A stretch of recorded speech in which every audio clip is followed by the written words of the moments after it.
Cette Et, cette- conférence va maintenant être enregistrée. et vous pourrez consulter l'enregistrement de cette conférence ainsi que le diaporama. Les deux seront, ainsi que les coordonnées aussi de Fabrice Rosmiarek. Tout ça sera disponible sur le site IHF dans 1 ou 2 jours. Donc, cette conférence sur qualité d'air et développement durable, comment intégrer au mieux la QAI dans les bâtiments responsables. C'est Fabrice Rosmiarek qui va nous faire cette conférence. Fabrice Rosmiarek est un expert en traitement d'air et en qualité de l'air. Il a une formation solide qui s'est concrétisée par un doctorat en énergétique. Il a un parcours d'un peu moins d'une dizaine d'années dans des bureaux d'études en conception, puis il est passé chez Siat, le fabricant de centrales de traitement d'air, où il est resté presque 20 ans, et on a souvent eu déjà l'occasion, j'y reviendrai, de le connaître dans cette société. Et puis, depuis 2019, il est passé dans la société Etera, qui est une société qui est spécialisée dans la qualité de l'air et notamment tout ce qui est mesure, tout ce qui est analyse et puis bien sûr tout ce qui est solution pour, l'améliorer.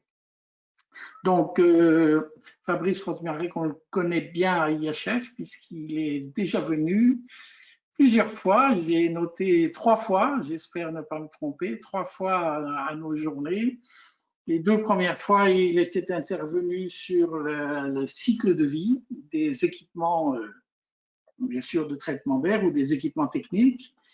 Et puis la dernière fois, c'était à Avignon, c'était déjà sur, on va dire, la pollution particulière à l'intérieur des bâtiments. Donc la suite, les années ont passé, c'est un sujet qui devient de plus en plus important pour nous tous. Et donc, je m'arrête de prendre la parole et je laisse la main à Fabrice. Eh bien, merci, merci Monsieur Ross de me donner la parole. D'abord, je voulais saluer chacune et chacun et voilà, d'assister à cet exposé. Et puis, je voulais spécialement remercier l'IHF de me donner la parole. C'est vrai, comme l'a dit Jacques Ross, j'ai souvent été amené à intervenir aux journées et ça a toujours été pour moi un excellent moment voilà, de partage technique et aussi humain, quoi. Voilà, donc c'est vraiment quelque chose qui me tient à cœur et je suis particulièrement content de réitérer ça aujourd'hui, même si c'est pas aussi convivial que ce qu'on a connu dans les années précédentes. Voilà. Donc effectivement, je suis déjà intervenu sur la qualité de l'air, mais bon, les choses évoluant tant au niveau des techniques que de la problématique. Donc c'est toujours un sujet, même si c'est un sujet émergent, qui reste émergent, mais c'est un sujet qui devient quand même de plus en plus crucial en fait dans la conception des bâtiments. Tertiaires, hospitaliers, industriels, et spécialement quand effectivement on, comment dire, on tient particulièrement à ce que cet aspect qualité d'air soit intégré au niveau de l'aspect sanitaire, comme sous l'aspect de la qualité de vie au travail et des aspects RSE. Donc d'où le titre. Alors au niveau de...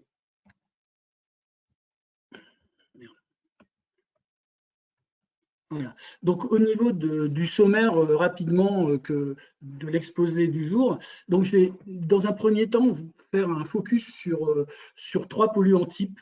Vous verrez après pourquoi j'ai choisi ces polluants, leurs origines, les impacts sanitaires, les valeurs guides et les interactions qu'il peut y avoir entre eux. Ensuite, je ferai un petit focus sur les normes et les réglementations QAI, alors sous 2 aspects. Alors, dans un premier temps, sur une norme qui s'appelle la NFEN 16798 et qui traite de la qualité d'air sous l'angle de la ventilation dans les bâtiments. Le sujet de la QAI dans les établissements recevant du public, qui va concerner l'hospitalier à terme. Ensuite, comment on intègre cette partie QAI dans les systèmes de traitement d'air de manière la plus efficace. Je ferai un petit focus énergétique parce que effectivement, la qualité d'air a également un impact fort sur la consommation, enfin en tout cas un impact fort sur l'amélioration de l'efficacité énergétique des bâtiments. Et ensuite, je ferai juste une petite conclusion là sur quelque chose que je n'avais pas intégré dans l'article que j'avais rédigé qui est paru dans les actes en fait des journées IHF 2020, qui est donc un petit focus sur le contexte Covid et voilà, et quelles peuvent être les solutions, on va dire, à court terme. Donc, bon, premier aspect, donc les polluants, leurs origines et les impacts sanitaires. Donc en fait, ce qui est fondamental, en fait, c'est de bien comprendre que la famille des polluants de l'air peuvent être séparés en 3 catégories. Je dirais la partie qui est purement de génération intérieure, c'est-à-dire ce qui vient effectivement de l'activité ou du bâtiment lui-même. Les polluants qui viennent qui sont de génération extérieure, c'est-à-dire qui sont exclusivement liés à la qualité d'air extérieure, et les polluants qui sont de génération mixte, c'est-à-dire que l'on peut, qui ont une production qui soit à la fois intérieure et à la fois extérieure. Donc ça, c'est assez fondamental parce que en fait, quand on dissocie toute les familles de polluants de cette manière-là, c'est vraiment ce qui peut nous guider vers d'une part la définition de la bonne métrologie, du bon monitoring que l'on va intégrer dans les bâtiments, de répondre au mieux aux normes et réglementations, et aussi et surtout qui va nous permettre en fait la meilleure conception et le meilleur pilotage en fait du traitement d'air. Alors, le premier polluant sur lequel je vais m'attarder un peu, c'est le formaldéhyde, alors que vous connaissez bien en hospitalier. Hein.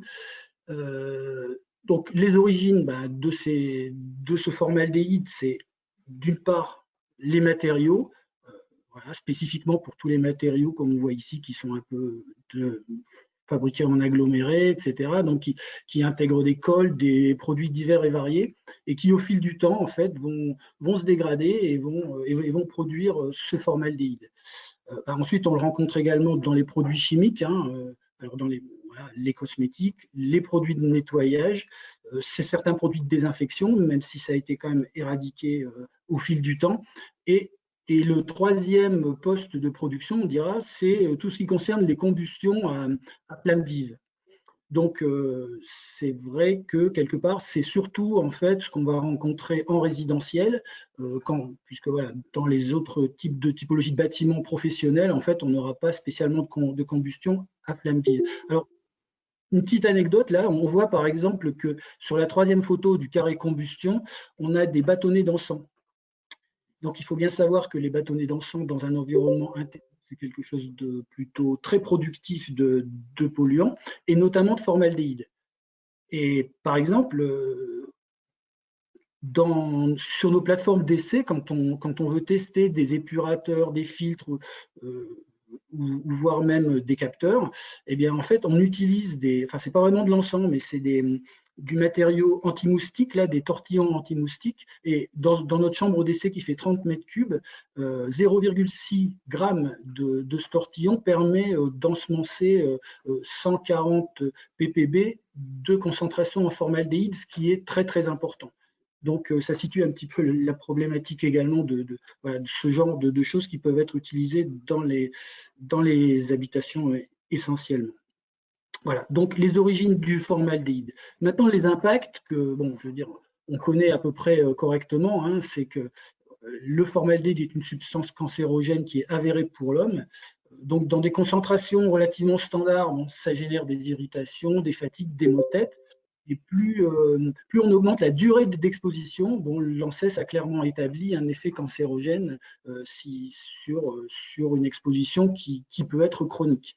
Et puis, bien évidemment, quand on est dans l'environnement labo, industrie, hospitalier, ben voilà, on a forcément cet impact qui se trouve être accentué. Du coup, ben c'est à minima un polluant qui va générer des irritations des voies respiratoires. Donc, quelque part, ça peut être également aussi un aspect favorable en fait, à la contamination au coronavirus ou d'autres types de virus aéroportés. Alors, quand on parle de polluants, voilà, on a les origines, les impacts, et ce qui est important, c'est de connaître voilà, des indications de valeur guide. Donc en fait, comme je l'ai indiqué en bas, les valeurs guides concernant les polluants dans l'air intérieur sont définies comme des concentrations dans l'air d'une substance chimique en dessous desquelles on n'a aucun effet sanitaire avéré ou aucune nuisance sur la santé, sur la population générale. Donc en fait, voilà, il faut bien avoir deux choses, cette notion de VGAI, de valeur guide, et ensuite on a un autre type de données qui peut apparaître en termes de concentration à ne pas dépasser, c'est ce qui s'appelle les VLEP, les valeurs limites d'exposition professionnelle, donc qui concernent en fait, voilà, comme son nom l'indique, les expositions professionnelles aux polluants, donc généralement définies sur des valeurs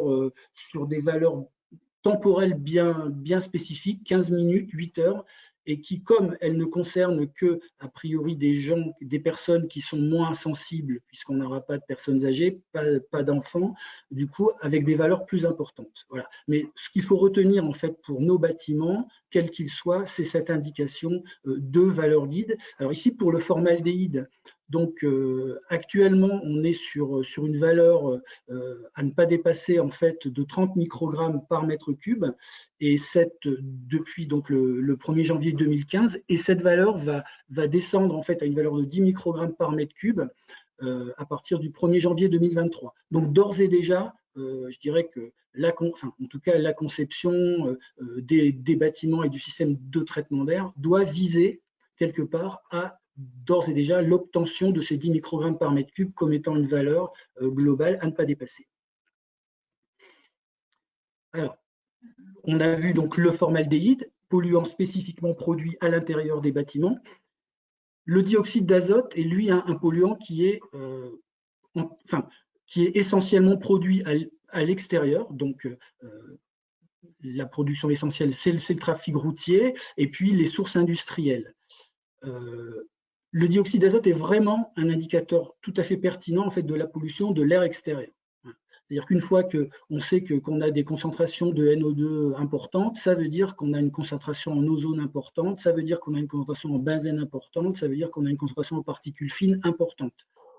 L'autre origine du dioxyde d'azote, ça peut être également les combustions, qui sont les mêmes que pour le formaldéhyde. Néanmoins, encore une fois, dans les bâtiments non résidentiels, ces combustions-là n'apparaissent pas. Donc en fait, on peut considérer que pour un bâtiment tertiaire hospitalier, par exemple, eh bien, le dioxyde d'azote est essentiellement un polluant d'origine extérieure. Donc les impacts, au niveau des effets sanitaires, on a un peu toujours la même chose qu'avec le formaldéhyde, hein, des irritations au niveau des voies respiratoires, des impacts purement pulmonaires en fait, avec une sensibilité particulière des enfants. Donc tout ça c'est issu de données épidémiologiques. Et donc du coup, on a aussi cet aspect d'irritation des voies respiratoires qui quelque part est également un aspect. Et donc ce NO2 a aussi un impact négatif, je dirais aussi par rapport à la contamination potentielle au Covid. Alors, les valeurs limites d'exposition, donc là, elles se dissocient en fait en deux valeurs, c'est-à-dire ou des expositions courte durée de l'ordre d'une heure, donc 200 microgrammes par mètre cube, ou sur des durées d'exposition de longue durée supérieure à un an, donc une concentration qui donc ne doit pas dépasser 20 microgrammes par mètre cube. Voilà, donc c'est plutôt autour de cette valeur-là qu'on va orienter les solutions. Voilà, donc on a vu les polluants d'origine intérieure, les polluants d'origine extérieure. Maintenant, le polluant emblématique, en fait, qui est à la fois issu de l'intérieur et de l'extérieur, ça concerne les particules fines, donc ce qu'on appelle les PM, à ce jour régis dans trois catégories, les PM1, 2,5 et 10, en fait, qui correspondent. Donc, par exemple, pour les PM1, l'ensemble des particules de 1 micron et en deçà. Donc, et PM2,5 par l'ensemble des particules de 2,5 microns et en deçà. Et du coup, voilà, ce qui est important, c'est d'avoir une cartographie de la pollution de l'air intérieur sur l'aspect particulier selon ces trois catégories je dirais, de familles particulières. Donc les origines, ben voilà, vous avez un peu des illustrations ici des origines de l'aspect particulier. Ça va vraiment de l'activité industrielle, des transports, des feux de forêt, de l'activité agricole, voilà, donc des combustions industrielles. Donc du coup, on est vraiment sur quelque chose qui est très vaste et qui a un éventail de sources qui est vraiment très très étendu, et également les particules fines sont également générées à l'intérieur des bâtiments par l'activité humaine particulièrement. Donc voilà, c'est pour ça qu'on a vraiment cette spécificité des particules comme étant d'origine extérieure et intérieure. Donc du coup, on a également une double origine qui est les origines qui viennent pour les particules fines, origine naturelle ou origine anthropique. Et du coup, voilà, cette deuxième lecture qui est transversale à la première et qui fait que on a également un potentiel transfert de l'extérieur vers l'intérieur. Donc tout ça doit être analysé pour, je dirais, quelque part améliorer la pollution en particules fines dans les atmosphères intérieures et spécifiquement dans la concentration, dans la conception du système de traitement d'air lui-même, pour éviter justement d'avoir cette dégradation des particules fines, de cette pollution aux particules fines à l'intérieur des bâtiments.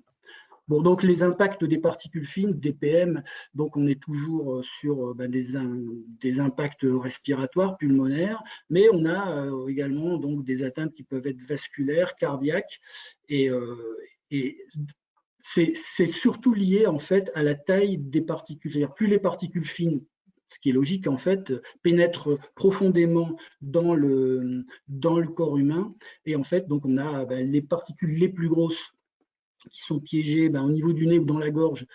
Là, on est sur une action réversible, donc c'est beaucoup moins grave. Par contre, effectivement, pour les particules les plus fines, le fait de pénétrer dans les alvéoles pulmonaires puis dans le sang, du coup, ça a un impact sanitaire forcément beaucoup plus important, et voire irréversible, en tout cas avec une persistance qui est fortement prolongée. Donc les valeurs guides au niveau des particules fines. Donc en fait, on a également en fait deux familles, donc pour les PM2,5 et les PM10, donc des valeurs guides en exposition courte durée et en exposition longue durée. Donc du coup, ce qui est retenu en fait essentiellement, c'est pour ça que je l'ai entouré dans le monitoring de la qualité d'air intérieur et donc également dans les objectifs de régulation des systèmes de traitement d'air, c'est cette valeur de 10 microgrammes par mètre cube pour les PM2,5 qui commence à être bien connue et qui est un paramètre fondamental dans la conception des systèmes de filtration des installations de traitement d'air. Alors, il y a aussi un aspect, c'est que une fois qu'on a parlé un peu de manière dissociée de ces différents polluants, il y a quelque chose qui est intéressant, et qu'il faut bien avoir en tête, c'est que la complexité de la qualité d'air intérieur, et notamment de son analyse, vient du fait qu'on a des interactions en fait entre les différents polluants. Du coup, régler le problème d'un polluant, je veux dire, ne règle pas forcément le problème global. Alors, du coup, j'ai utilisé les conclusions d'une expérience qui s'appelle Cloud du CERN à Genève, donc qui est sortie en mai 2020 et que je trouve vraiment assez intéressante. Donc, la question de base, c'est quelle est l'origine du smog? En fait, la brume de pollution que l'on rencontre en environnement urbain en hiver. Donc là, il y a le premier aspect, c'est la circulation automobile qui va générer donc des NOx, du monoxyde d'azote ou du dioxyde d'azote, et par oxydation, en fait, on va avoir une production donc d'acide nitrique. Ok. Donc en fait, ce qui s'est passé, c'est que on a dit, tiens, on va inventer des pots catalytiques performants à intégrer dans les voitures pour justement réduire en fait cette pollution au NOx. Bon, mais le problème, c'est que ces pots catalytiques, même si quelque part ils réduisent de manière plus ou moins sensible en fait la pollution en NOx, par contre, le souci, c'est qu'ils génèrent de l'ammoniac. Et en fait, donc on retrouve cet acide nitrique dans l'air extérieur ainsi que l'ammoniac. Et en fait, on a des comment dire, des variations assez rapides en fait de ces deux polluants qui font que on a une croissance des particules qui est ultra rapide. C'est-à-dire que tant que vous n'avez pas ce phénomène en fait de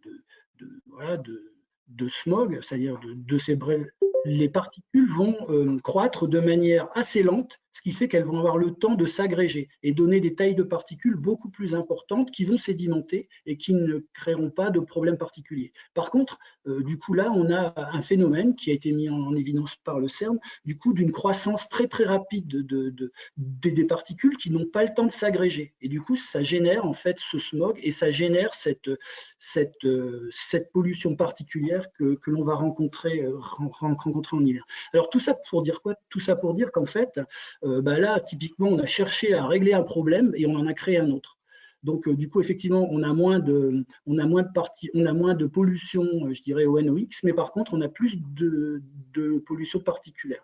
Donc, du coup, voilà, c'est ce qui veut dire que quelque part, la réglementation que l'on a à ce jour concernant les NOx en fait, doit également s'accompagner, par exemple, dans cet exemple précis, par une réglementation liée à l'ammoniac. Donc, c'est une illustration un petit peu, je dirais, un peu anecdotique peut-être, mais qui est intéressante pour montrer qu'en fait, que ce soit la qualité de l'air extérieur ou la qualité de l'air intérieur, c'est vraiment un paramètre qui est multicritère et qui doit s'aborder de manière globale. Voilà. D'où l'intérêt de la première partie de mon exposé, disant que voilà, on a des polluants extérieurs, des polluants intérieurs et des polluants mixtes. Voilà, c'est vraiment cette globalité qui va nous permettre d'avancer en fait sur la conception efficace des systèmes de traitement d'air. Donc, ce que je voulais faire là rapidement aussi, c'était faire un petit focus sur la qualité de l'air par rapport sous l'aspect des normes et des réglementations. Donc, voilà. Donc, il y a une norme qui est une norme très récente, en fait, qui est la norme NFEN 16798, donc une norme européenne, donc EN, NF traduite en droit français, et qui parle en fait dont la vocation est la performance énergétique des bâtiments et sous l'angle spécifique de leur ventilation. Voilà, donc on a un aspect intéressant, c'est que dans cette norme, on a une indication en fait des niveaux et des chaînes de filtration que l'on a besoin d'intégrer dans les installations de traitement d'air, hein, que ce soit au niveau des centrales comme au niveau des unités terminales. Donc là, je parle évidemment pour des applications qui sont hors plateau technique, bien évidemment, puisque en hospitalier, en plateau technique, on a les préconisations de la 90-351 qui sont tout à fait autres. Mais pour les applications, en dehors des plateaux techniques, on a vraiment donc cette indication de chaîne de filtration qui est intéressante en fait pour la conception des installations. Donc en fait, on a une espèce de matrice où en abscisse, on a la qualité de l'air fourni, donc suivant 5 catégories qui se spécifient en fait en pondération des valeurs dites de l'OMS voilà, concernant l'aspect particulière. Hein. Voilà, donc on a nos 10 microgrammes. Donc après, si on est à la valeur pile ou si on est plus ou moins fort, eh bien on va être dans une de ces catégories. Bon, je n'entre pas dans les détails, mais je pourrais vous en parler plus en détail à l'occasion. Et au niveau de l'air extérieur, pareil, en pondération des valeurs dites de l'OMS, on a 3 catégories d'air extérieur. Et voilà. Et en fait, quand on croise ces deux axes, eh ben, on retrouve en fait des préconisations de filtration qu'il est important de mettre en œuvre.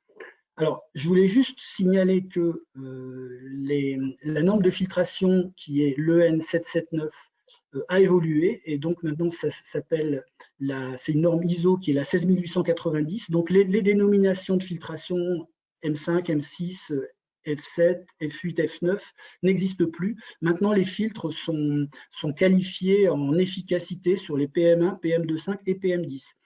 Donc, j'ai mis un tableau qui est vraiment quelque chose de purement indicatif, donc en bas à droite, et qui reprend en fait, on va dire quelque part, une espèce d'analogie entre l'ancienne dénomination de l'EN 779 et de la nouvelle dénomination de l'efficacité des filtres dans la norme 16890. Mais c'est purement indicatif, ce qui fait qu'on peut considérer par exemple qu'un filtre F7 maintenant s'appellera, ça sera un filtre EPM1, efficacité PM1 50%. Voilà. Mais bon, ça c'est un peu. Voilà. Ce qu'il faut juste retenir, c'est que dans cette norme, on a des indications de filtration qui sont intéressantes pour arriver à un bon résultat. Et un autre aspect qui est également intéressant et important, c'est que du coup, cette norme va recommander en fait d'intégrer de la filtration moléculaire, hein, c'est-à-dire de la filtration pour les composés chimiques de l'air, suivant également, donc suivant la catégorie. Donc, suivant à la fois la catégorie d'air extérieur, c'est-à-dire si on est sur une catégorie d'air extérieur ODA3, c'est-à-dire qu'on a un air qui est fortement dégradé au niveau de la pollution moléculaire à l'extérieur, eh ben, on aura quasiment nécessité d'intégrer dans tous les cas de figure en fait, des filtres moléculaires, par exemple à charbon actif, sur les centrales d'air.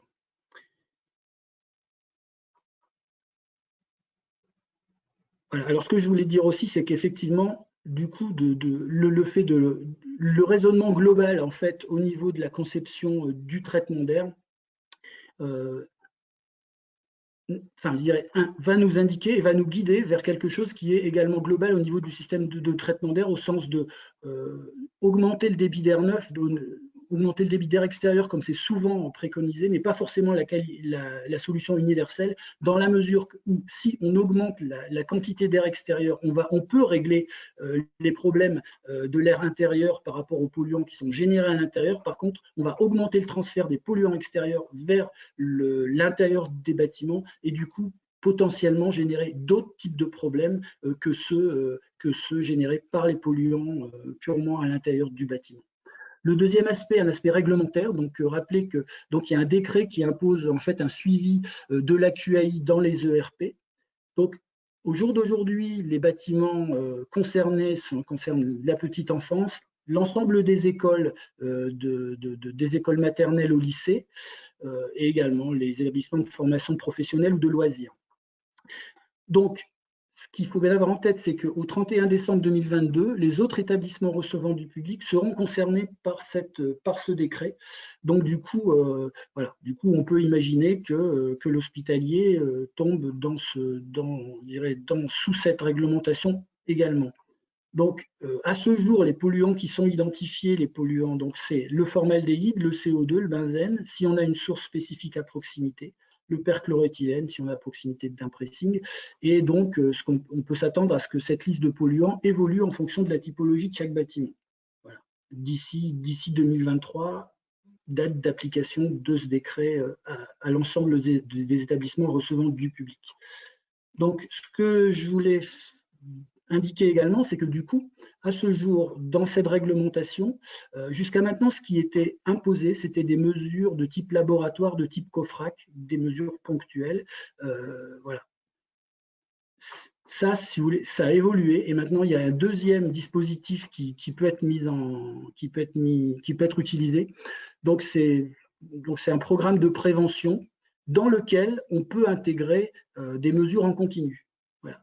Donc du coup, les avantages, c'est que voilà, ce suivi de la qualité d'air peut être assuré par autocontrôle, par le maître d'ouvrage ou par un exploitant, est assez simple à mettre en place et du coup s'inscrit dans une démarche d'amélioration continue puisqu'on a un contrôle continu de par le monitoring, hein, les mesures en continu. On a donc cette amélioration continue qui nous permet de voir si on est dans une bonne approche, enfin, voilà, si on est dans une évolution positive. Et du coup, on a un coût qui est réduit et qui est globalement beaucoup plus efficace. Donc ici, j'ai mis un exemple de courbe en fait qui représente la mesure en formaldéhyde dans une salle de classe. Alors, pourquoi j'ai mis cette courbe? Parce que ça montre bien l'intérêt en fait de faire du monitoring, c'est-à-dire de suivre en continu les polluants. Alors pourquoi? On voit le trait rouge et le trait bleu en fait représentent en fait des valeurs indiquées par des mesures laboratoires qui sont des mesures intégrées sur des périodes allant de 5 à 7 jours. Donc en fait, la valeur qui sort de ces mesures laboratoires sont des mesures moyennées sur une période et qui ne tient pas du tout en compte l'occupation, c'est-à-dire les moments d'occupation en fait de ces bâtiments. Parce que là, sur le formaldéhyde, on voit en fait que quand ça passe à zéro, c'est que la ventilation se met en marche. Là, c'est une école sur laquelle il y avait une ventilation double flux. Du coup, dès que la ventilation se met en marche, on a le formaldéhyde qui diminue, qui arrive à zéro, et ensuite qui remonte le soir quand la ventilation est arrêtée. Le problème, enfin disons, mais par contre, ce qui est important, c'est que les valeurs ici qui sont plus importantes la nuit, en fait, ne nous intéresse que peu, puisque les enfants, en l'occurrence, les occupants de ce bâtiment, sont absents. Du coup, on peut très bien, le monitoring va nous apporter en fait quelque chose de beaucoup plus précis, qui est la moyenne et qui est la valeur d'exposition des occupants pendant leur présence, quoi, du coup. Et du coup, on voit ici, que la moyenne qui est en bas, qui est le trait vert, correspondant à la moyenne pendant la présence des occupants, est à une valeur inférieure à 10, ce qui fait que du coup, on est bien dans la norme, je dirais, préconisée, et la valeur guide préconisée de 10 microgrammes par mètre cube de formaldéhyde, alors que dans les solutions, dans les type laboratoire, on est à des valeurs qui sont beaucoup plus importantes et qui peuvent, dans ce cas de figure, nécessiter des actions curatives, mais au fond des choses qui ne sont pas nécessaires. D'où l'intérêt de faire dans le domaine de la qualité d'air, de faire du monitoring et de ne pas se contenter de mesures ponctuelles. Alors là, je vais vous parler maintenant de l'aspect intégration du système QAI dans le système, je dirais dans l'installation de traitement d'air. Donc du coup, voilà, le moteur de l'installation de traitement d'air, c'est encore et toujours la centrale de traitement d'air extérieur, centrale double flux avec son récupérateur, et ses ventilateurs, ses filtres, qui va permettre d'assurer ses fonctions de base. Du coup, et à l'intérieur, on a nos unités de confort, les unités terminales qui vont assurer à la fois par régulation de débit, le chauffage, le rafraîchissement, et par variation de la charge thermique avec leurs éléments de régulation, et également de la filtration. Donc, on a un lien forcément entre cette centrale d'air et les unités terminales. Donc au niveau métrologique QAI, il y a deux choses qui sont importantes à mettre en place. C'est d'une part à gauche une station de qualité d'air extérieure, puisqu'on a vu tout à l'heure que du coup la qualité d'air extérieure avait une importance certaine et un impact certain sur la qualité d'air intérieure. Donc du coup la station de qualité d'air extérieure et les stations de monitoring, là on voit les petits carrés blancs là, qui sont en fait les stations de monitoring de l'air intérieur.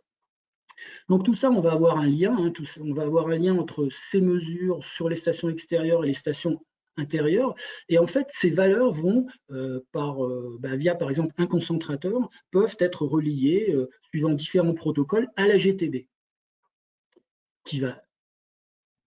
Voilà. Et l'autre façon de procéder, c'est tous ces composés, toutes ces stations en fait sont des objets connectés, donc on peut récupérer les données sur le cloud, et donc avec l'intégration dans ce cloud d'une intelligence qui va permettre en fait de les gérer, de les analyser, de les prioriser, et grâce à une API va pouvoir disons que ce cloud et ces algorithmes vont pouvoir aller donner les indications à la GTB, les bonnes indications de pilotage en fait de l'installation de CVC.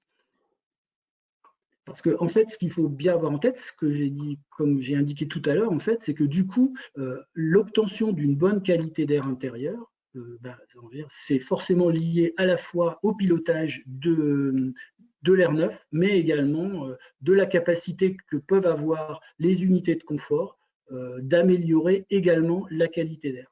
Et du coup, disons, la possibilité et le potentiel d'intégrer des filtres particuliers de bonne efficacité, voire des filtres moléculaires dans les unités terminales, en fait, c'est quelque chose de fondamental également pour l'obtention globalement de la meilleure QAI.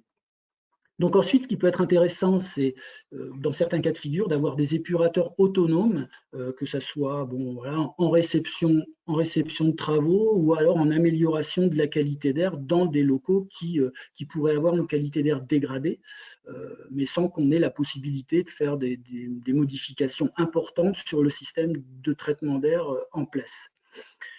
Généralement, on peut également intégrer dans un bâtiment en fait des stations qui vont compléter en fait le monitoring par des diagnostics plus fins, plus précis, avec des capteurs, avec des paramètres de mesure plus importants, voire des capteurs plus précis qui permettent, une fois que le monitoring détecte un problème dans un local donné, dans un bureau, dans une pièce, une chambre, tout ce qu'on veut, d'aller y faire un diagnostic plus précis pour pouvoir ensuite mener les actions curatives. Voilà. Donc en fait, globalement le système qui s'appuie sur, voilà, sur le monitoring, sur les épurateurs, sur la filtration intégrée dans les éléments de traitement d'air, et puis toute l'intelligence qui doit être intégrée dans la partie des algorithmes.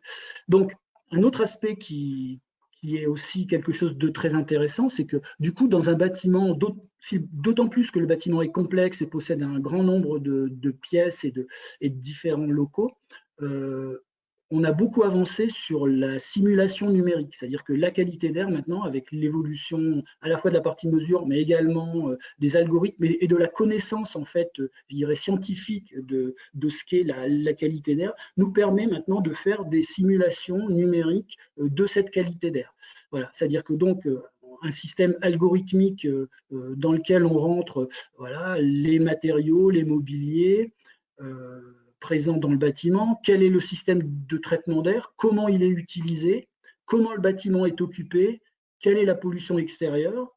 Et bien, ce système va être, enfin, le système de modélisation va être capable, comme on le voit ici par exemple sur la courbe à droite, où on a en bleu les particules, là en l'occurrence la pollution particulière, donc la mesure des particules fines, et en marron la même concentration mais qui est elle simulée, donc on voit avec une très bonne convergence.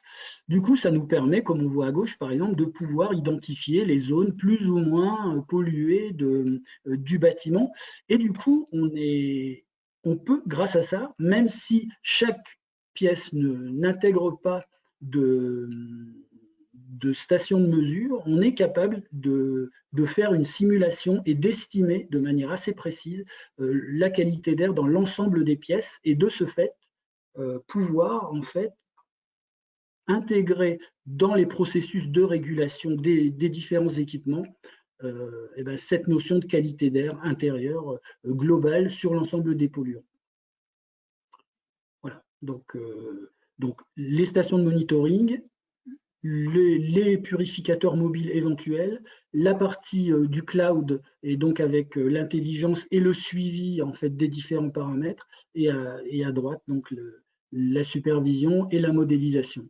Donc voilà, c'est un peu le panel en fait qui globalement synthétise ce que peut être l'intégration de la QAI dans un système CVC efficace. Donc un petit focus énergétique. Donc du coup, si on prend par exemple une centrale d'air qui fait 15 000 m3, qui a 1200 pascals de pression voilà, disponible au niveau de la sortie du ventilateur de soufflage, avec la puissance absorbée au niveau du ventilateur de soufflage. Voilà, si on peut se dire à un moment donné, tiens, généralement, le débit d'air neuf en fait est régi essentiellement par la nécessité de maintenir le CO2 en dessous d'une certaine valeur à l'intérieur du bâtiment, soit. Mais en règle générale, on voit que bah voilà, on a des régulations autour de 800, voire moins, 600, 800 ppm, 1000 ppm. Mais après, à un moment donné, il faut se dire quand même que, par exemple, si on dit, bah tiens, je vais plutôt réguler à 1200 ppm, ce qui n'a aucun impact en fait sur la santé humaine, hein, quel peut être l'impact énergétique? Et en fait, en passant de 1000 à 1200 ppm, c'est-à-dire 200 ppm de CO2 en plus, du coup, on va pouvoir réduire quelque part le débit d'air neuf. Voilà. Et du coup, rien que par cette différence, en fait, et cette différence de valeur seuil de régulation, bah, du coup, on va absorber 47% de puissance absorbée sur les motoventilateurs, et donc ce qui représente 28 000 kWh électriques économisés sur cette centrale. Voilà. Sur la base d'un fonctionnement, par exemple, à 50% du temps. Donc voilà, tout ça pour montrer que la notion de monitoring de la QAI peut également avoir un impact important sur l'efficacité énergétique. Mais là, j'ai fait un focus sur le CO2, mais on pourrait également tenir le même discours sur d'autres polluants.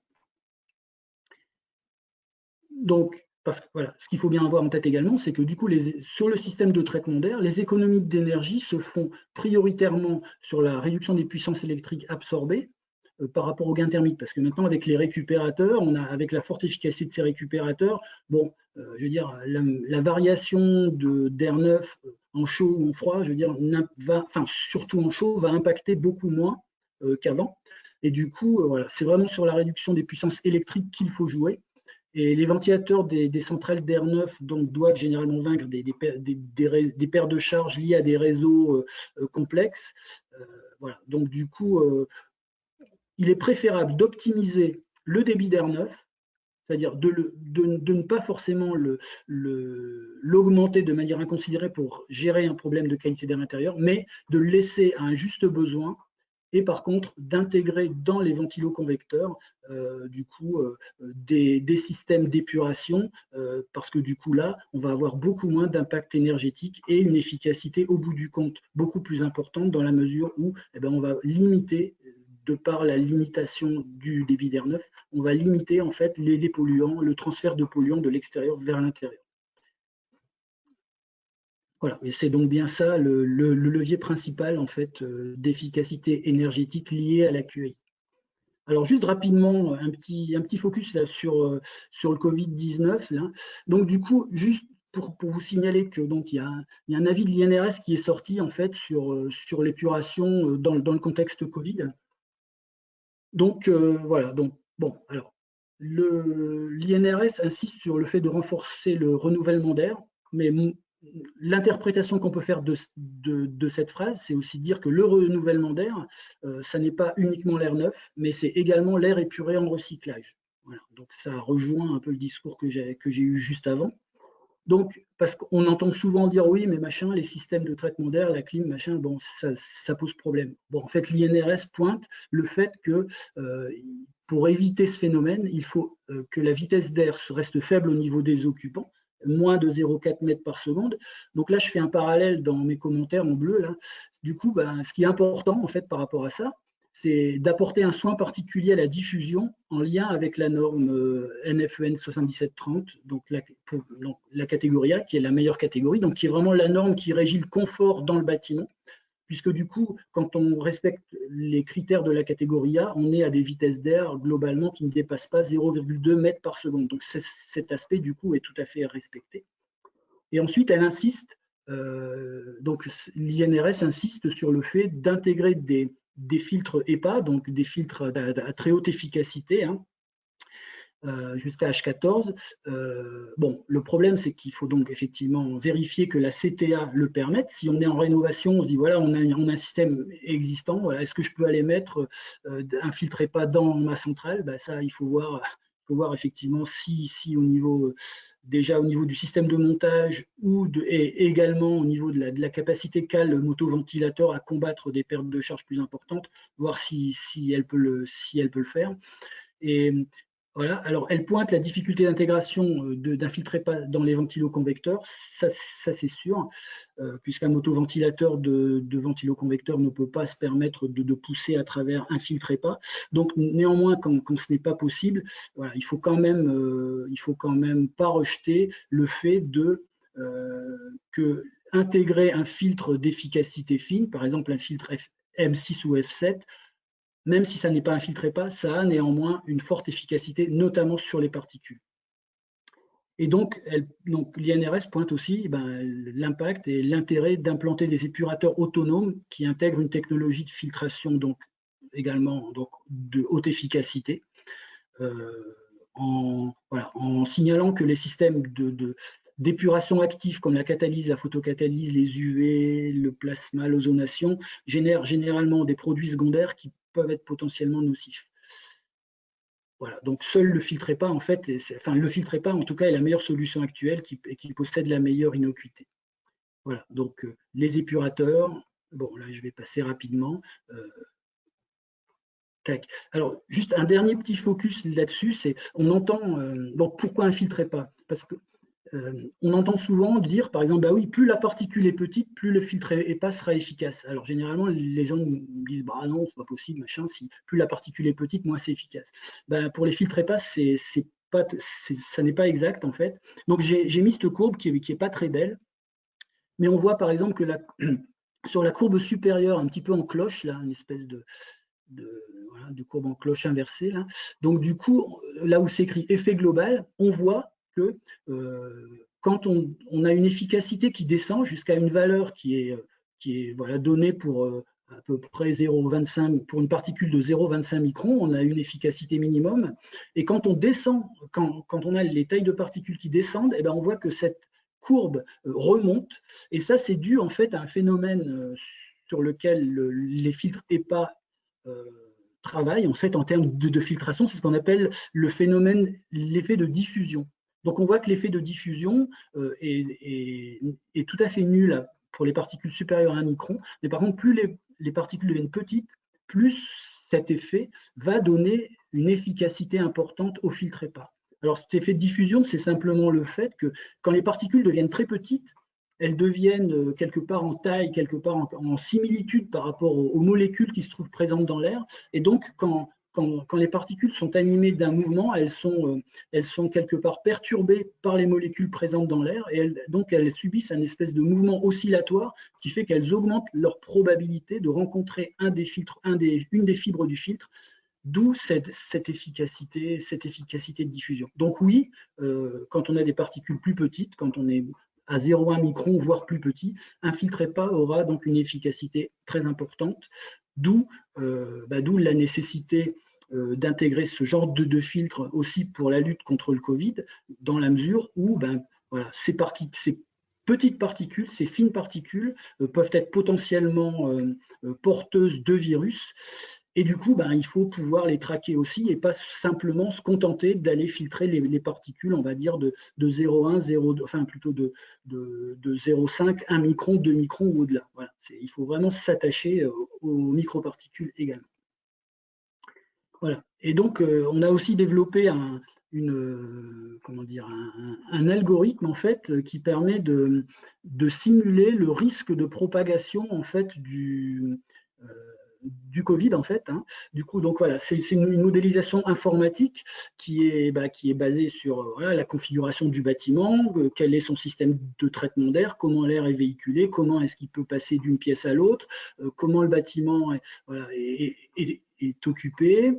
Et ça permet quelque part d'identifier les zones à risque de manière globale et en fonction des zones qui peuvent être potentiellement contaminées. Donc là-dessus, on a intégré tous les paramètres en fait tous les vecteurs identifiés à ce jour. Donc il y a eu beaucoup de bibliographies de fait, d'études, d'analyse des différents rapports qui sont déjà sortis sur le sujet, et puis aussi également sur la partie pour le SARS-CoV-2, mais également pour d'autres typologies de virus qui peuvent s'en rapprocher.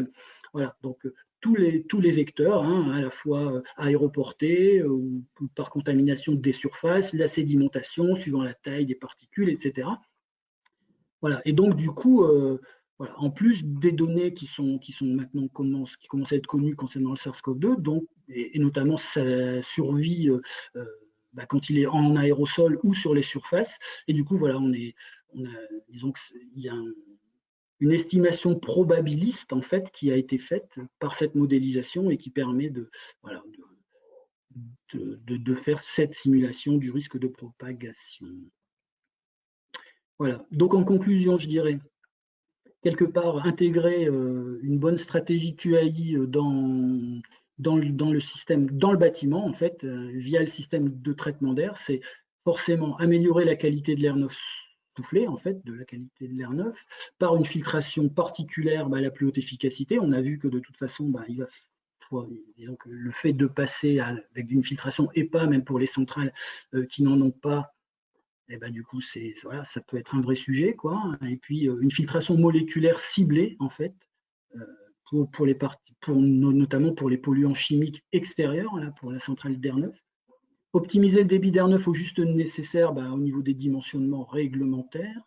Et voilà. Et donc piloter piloter l'installation de traitement d'air et notamment le débit d'air neuf grâce à un monitoring QAI adapté et des algorithmes prédictifs qui permettent de prédire et donc du coup avoir une meilleure efficacité dans le pilotage des systèmes de traitement d'air.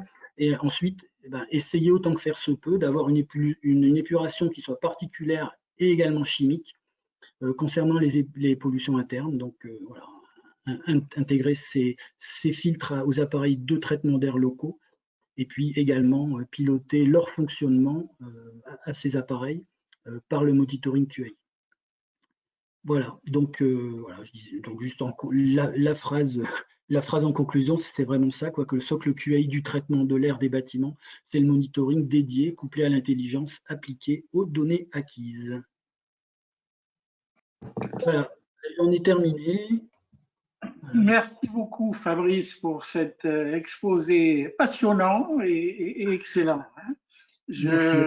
On va passer aux questions, mais je dois en plus pointer, outre l'aspect qualité de l'air que tu connais parfaitement, ce qui a aussi été passionnant, c'est l'apport sur le Covid, parce que pour participer dans d'autres groupes ou lire beaucoup d'articles sur des recommandations sur le Covid, je pense qu'il y a beaucoup à apprendre par rapport à ce qui a été dit, puisqu'il y a des recommandations qui me semblent vraiment en contradiction avec ce que tu as exposé. Mais avant peut-être de continuer à discuter là-dessus, il y a quelques questions. Comme il n'y a pas beaucoup de questions, je vais proposer aux différentes personnes qui ont posé des questions de prendre la parole pour les poser. Donc, je vais d'abord donner la parole à Cédric Boulet. Cédric, si tu veux bien poser ta question. Oui, bonjour. Merci d'abord pour la présentation effectivement très intéressante. Je reviens sur le tableau que j'ai eu l'occasion d'utiliser dans le cadre d'un marché que j'ai fait récemment pour acheter des filtres à air. Et donc, on a utilisé la nouvelle dénomination EPM1, EPM2.5, etc. Oui. Et dans votre tableau, vous savez, sur la qualité d'air extérieur, ODA1, ODA2, ODA3. Oui, oui. Du coup, moi, je m'étais posé la question, bah, finalement, moi, mes établissements, parce que j'en ai plusieurs, dans quelle catégorie ils sont, ODA1, 2 ou 3? Et alors là, c'était vraiment la question à pas se poser parce que j'ai commencé à nager sérieusement, j'ai trouvé des données très peu de données et les peu que j'ai trouvées étaient contradictoires les unes contre les autres. Donc finalement, bah, j'ai fini par dire que je ne savais pas dans quelle catégorie j'étais et donc j'étais bien embêté de m'être posé cette question-là. Donc du coup, j'en profite, je vous la pose à vous. Bah écoutez, en fait, c'est indiqué dans la norme en question. En fait, il faut partir des valeurs, il faut partir des valeurs de l'OMS. Alors, j'ai plus par cœur, mais si vous voulez, je pourrais vous confirmer ça à un autre moment. Enfin, si vous m'envoyez un petit mail et je pourrais vous renseigner, parce qu'en fait, les trois valeurs sont vraiment disons, on tombe dans une de ces trois valeurs par pondération des valeurs de l'OMS. Voilà. C'est-à-dire que je crois de mémoire, c'est ODA2, c'est quand on est sur les valeurs de l'OMS. Quand on est inférieur, on doit être ODA1, ou alors supérieur, supérieur à 1,5 fois les valeurs de l'OMS, on est en ODA3. Voilà, il y a une question de coefficient pondérateur en fait des valeurs de l'OMS. Non, mais ça j'ai bien compris. Mais la difficulté, c'est de savoir à quelle valeur on est. Moi, sur mon site. Je sais bien qu'il y a des valeurs qui sont données, mais concrètement, il faut que je fasse une mesure. Ça peut être une mesure, ou après vous avez des indications aussi qui sont données par les Atmos, c'est-à-dire que dans chaque région vous avez des mesures de la qualité d'air extérieur qui est faite, et l'accès à ces mesures est assez aisé. Ouais. Donc ça par contre, alors voilà, néanmoins ça restera des mesures qui sont indicatives par rapport à, comment dire, à une région donnée, quoi, je veux dire à une zone donnée. Donc ça ne sera pas exactement les valeurs de votre dans le périmètre de vos bâtiments, mais ça donne des très bonnes indications, et notamment en particules. Ouais. D'accord. Voilà. Donc ça, il faut regarder parce qu'à Paris, il y a Air Paris, voilà, il y a Air PACA, en PACA, il y a voilà, donc vous voyez, il y a toutes ces en fait, c'est le réseau des Atmos, en fait. Hein. Voilà. Ouais, mais j'avais tenté de chercher sur ce site-là, mais très honnêtement, c'est pas très simple parce que en fait, on trouve des valeurs moyennes sur le département, par exemple, Sauf que dans le département, on est dans un GHT comme tous mes collègues et qu'on faisait un appel d'offres dans le cadre d'un GHT, bien entendu. Mais je sais pertinemment que dans le même département, j'ai des hôpitaux qui se retrouvent en zone rurale ou peut-être, j'en sais rien, c'est peut-être une idée reçue, la qualité d'air extérieur est peut-être probablement pas la même qu'en plein centre de Strasbourg. Vous voyez ce que je veux dire? Donc, Oui, tout à fait. Mais de toute façon, c'est sûr et certain que vous pouvez accéder à des données beaucoup plus précises parce que non, en fait, comment dire, ces réseaux Atmo là, dans une région donnée, en fait, bah, c'est un réseau de stations qui sont un peu disséminées partout. Donc du coup, vous pouvez quand même quelque part avoir, en règle générale, avoir une station qui soit pas très loin en fait du bâtiment concerné. Vous voyez. Donc mais si, ça sont des données que vous pouvez, auxquelles vous pouvez accéder, qui vous permettent de donner une information assez précise par rapport à votre bâtiment. Oui. Ok, merci. Mais n'hésitez pas à me faire un mail et tout, et enfin voilà, et je pourrais creuser et vous dire effectivement les liens dans votre secteur, il n'y a pas de souci. Merci. Ok, une autre question de Julien Caillet. Julien? Vous m'entendez? C'est bon? Oui, du coup, c'était Ouais. par rapport à la précision des capteurs que vous proposez là chez Oui, Terra. oui. Enfin là, moi je pense que je remets pas du tout en cause la pertinence de faire des mesures en continu, hein. Néanmoins, est-ce que c'est des choses que vous avez testées par ailleurs, etc. Est-ce que Oui, ça a oui, été, entre guillemets, certifié par ailleurs? Parce que c'est pas du tout les mêmes technologies, j'imagine, en continu que les capteurs, justement, qu'on utilise normalement pour faire les essais, entre guillemets, COFRAC, là, oui, oui, tout à fait. Ouais, pour les mesures ouais. de qualité d'intérieur. Bon, donc, comment dire, le niveau de précision des capteurs que l'on intègre dans nos stations là sont tout à fait connus. Donc ça c'est quelque chose que je peux vous communiquer. Voilà. Donc après, dans certains cas de figure vraiment très précis, on peut éventuellement faire comment dire, un étalonnage COFRAC des capteurs, mais du coup, ça a un coût certain. Qui est même plutôt rédhibitoire en fait, mais je dirais que, vous voyez, pour le monitoring le monitoring à proprement parler, quelque part, je dirais, c'est plus quelque chose qui va nous permettre de nous orienter vers des scénarios de fonctionnement du système de traitement d'air ou éventuellement de se dire, bah, tiens, là j'ai un problème, il faut creuser. Donc à ce moment-là, s'il faut creuser réellement, bah, on peut éventuellement utiliser d'autres types de technologies. Voilà. Mais en tout cas, si vous voulez, dans le monitoring d'air, on va dire un petit peu, voilà, que l'on peut rencontrer dans les bâtiments tertiaires ou hospitaliers, hein, mais voilà, la précision est largement suffisante. Par exemple, enfin là, j'aurais pu vous parler aussi je m'appuie pas mal sur un référentiel du bâtiment, un référentiel, une certification environnementale plutôt du bâtiment, qui est le référentiel WELL. Alors bon, c'est pas spécialement utilisé en bâtiment, mais en hospitalier, pardon, mais dans le tertiaire bureau, c'est vraiment quelque chose qui est très fortement mis en avant maintenant. Et dans ce référentiel WELL, en fait, il y a des indications. Donc le monitoring est préconisé, le monitoring QAI est préconisé, et il y a des indications de précision de capteurs. Et l'approche est très pragmatique et est assez intéressante. Et bon, ben, nous, les capteurs que l'on intègre, en fait, on s'efforce en fait de respecter ce qui est préconisé par l'OL. Voilà. Donc voilà, donc ce que je peux vous dire en fait. Mais Si je peux me permettre juste deux petites questions complémentaires. Ouais, vous avez parlé des unités intérieures avec des filtres à charbon, etc. Enfin moi, moi en tout cas, à la PHP, on a essayé de faire petite consultation de fabricants, etc. pour voir justement en contexte Covid, les filtres EPA et compagnie sur les ventilos-convecteurs. Moi, nous personnellement, on n'a jamais trouvé de produit, quoi. Donc, là, je peux. et la deuxième, et après j'arrête. Et la deuxième, c'était peut-être si vous pourriez donner une indication peut-être de coût de votre produit. Voilà, merci. Ok. Bon, alors sur la première question, ben, je suis en train de travailler avec un constructeur de matériel CVC justement sur l'intégration de filtration moléculaire dans des appareils, des ventiloconvecteurs de type gainable. Voilà. Donc ça, c'est un élément de réponse. Ça veut dire que, du coup, effectivement, à ce jour, rien n'existe. Bon, en fait, je suis un ancien de chez SIAT, donc par contre, là, on avait à l'époque beaucoup travaillé sur l'intégration de la filtration particulière dans les unités terminales. Par contre, ce n'était pas un niveau de filtration niveau EPA.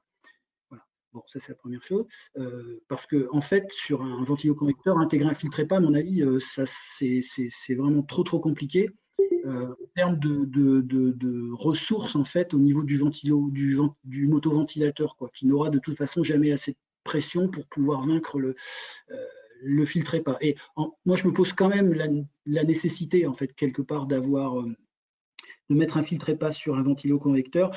Moi, je pense qu'une bonne filtration, même voilà, F7, F8, déjà, c'est quand même pas mal, surtout qu'avec le taux d'épuration, parce que autant que sur une passe, vous voulez, ça a un sens d'avoir un filtre EPA, parce que du coup, on doit forcément arrêter le polluant.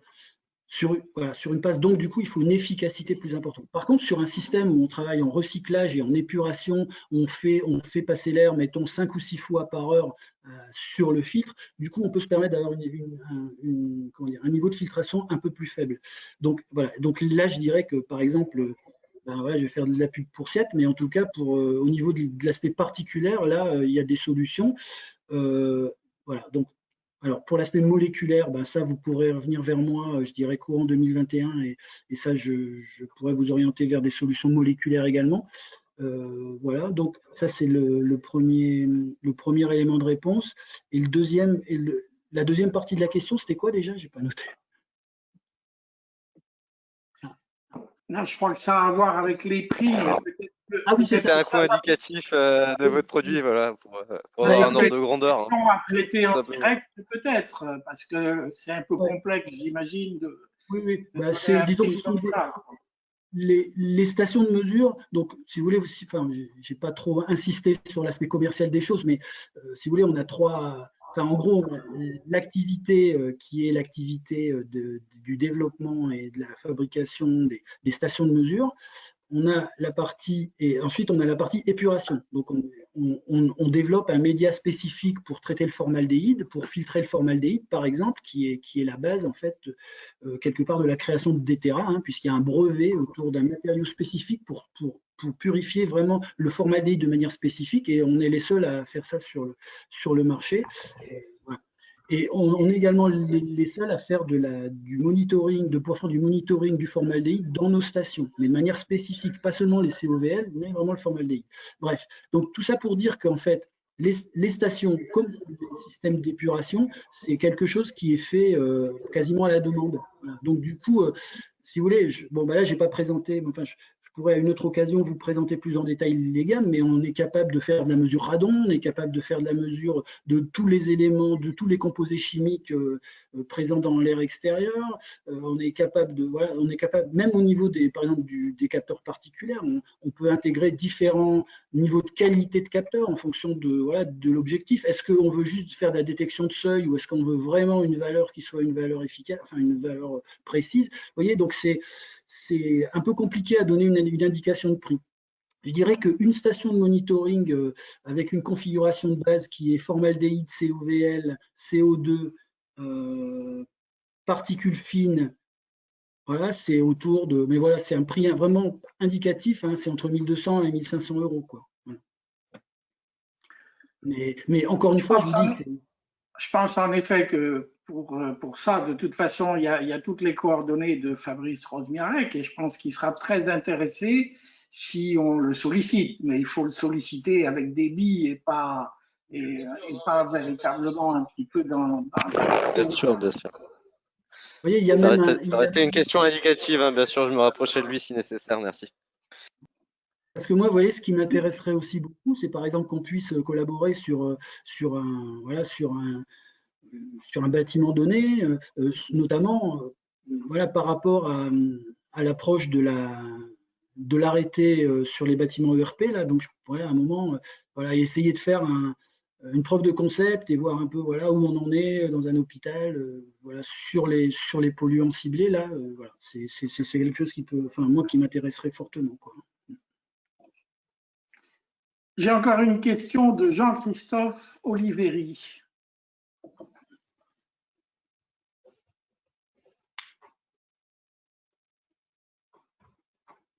Jean-Christophe Oliveri.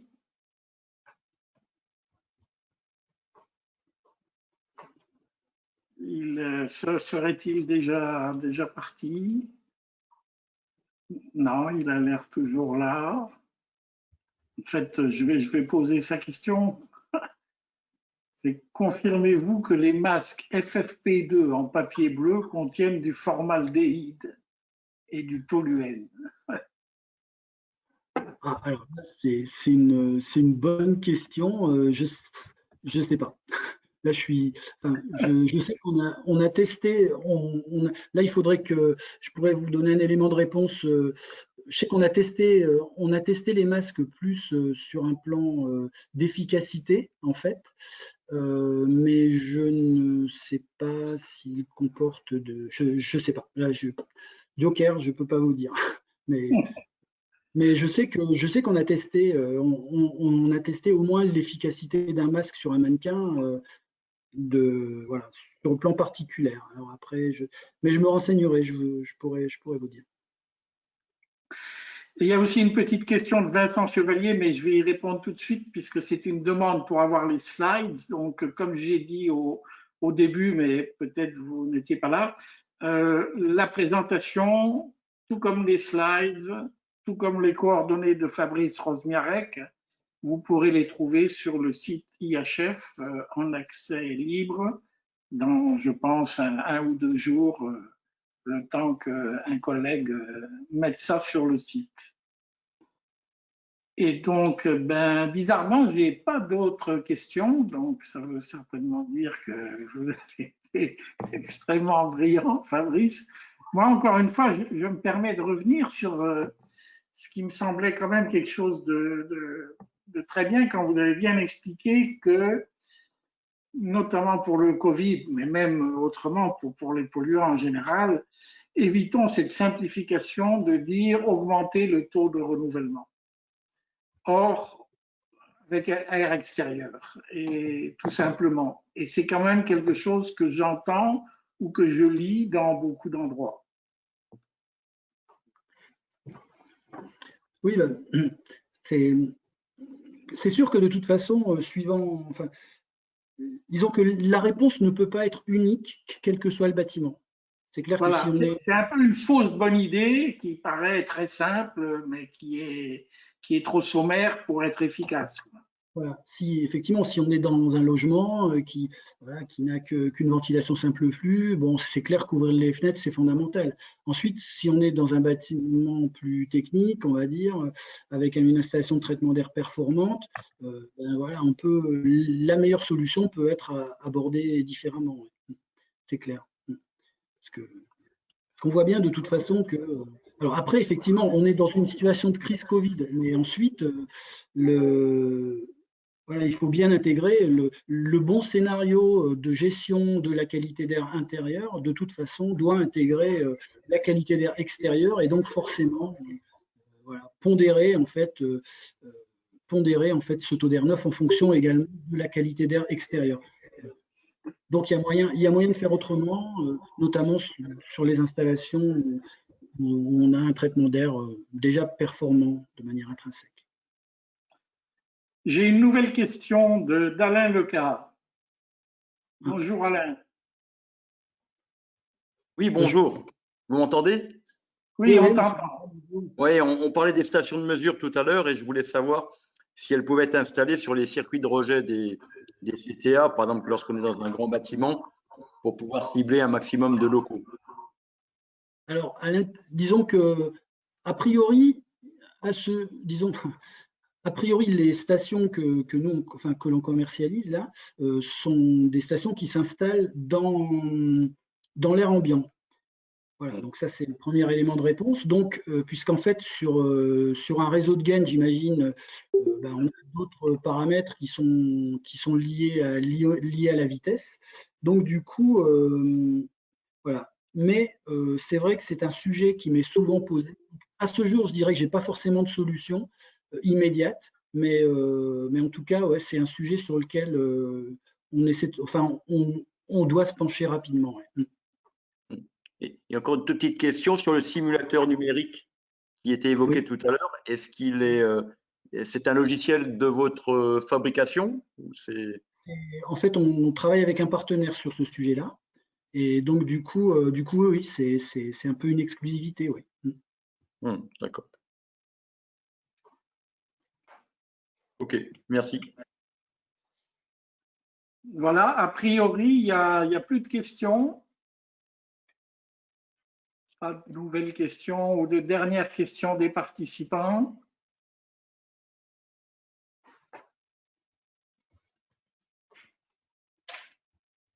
Bon, ben écoutez, dans ce cas, je crois qu'encore une fois, au nom de tous les participants, je vais remercier Fabrice Rozmiarek pour cette très bonne présentation. Encore une fois, donc, tout ça sera sur le site IHF et puis surtout, n'hésitez pas à le contacter pour aller plus loin sur en effet des idées de projet ou des idées de comment adapter ça à l'établissement dans lequel vous travaillez. Dernier point, c'était le webinaire numéro 3 d'IHF. Vous voyez qu'on est un petit peu neuf dans ce domaine, mais je vous rappelle qu'on va en faire au moins un par mois dans les mois qui viennent en tout cas. Et donc le prochain sera en décembre. Je n'ai pas tout à fait la date exacte, ça doit être dans la semaine du 13 au 18, je crois, et ce sera sur la qualité, la démarche qualité ISO 9001. Je regarde, pas d'autres questions. Donc, s'il n'y a pas d'autres questions, on lève la séance. Eh ben, merci encore à IHF de m'avoir donné la parole, en tout cas. C'était avec le plus grand plaisir. Merci. Bonne soirée à tous et à toutes. Bonne soirée, à bientôt. Merci beaucoup pour cette conférence. Merci. Bonne soirée. Merci. Bonne soirée à tous. Merci. Bonne soirée à tous. Au revoir.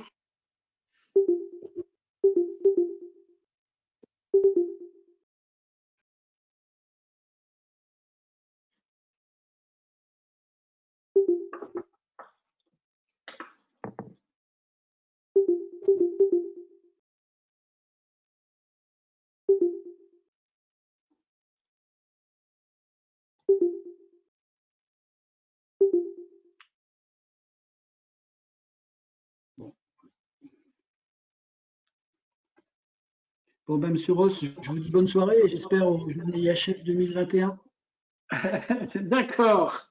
Bon, vous avez vu, on a quand même eu 34 participants. Bon. Oui, c'était très bien. C'était OK. J'aurais peut-être pu espérer un peu plus, hein, parce que votre sujet est quand même un sujet véritablement dans l'air. Mais bon, on va dire que c'est un bon début. Oui, c'est très bien, c'est très bien. OK, bonne soirée. Merci encore. Au revoir. Au revoir.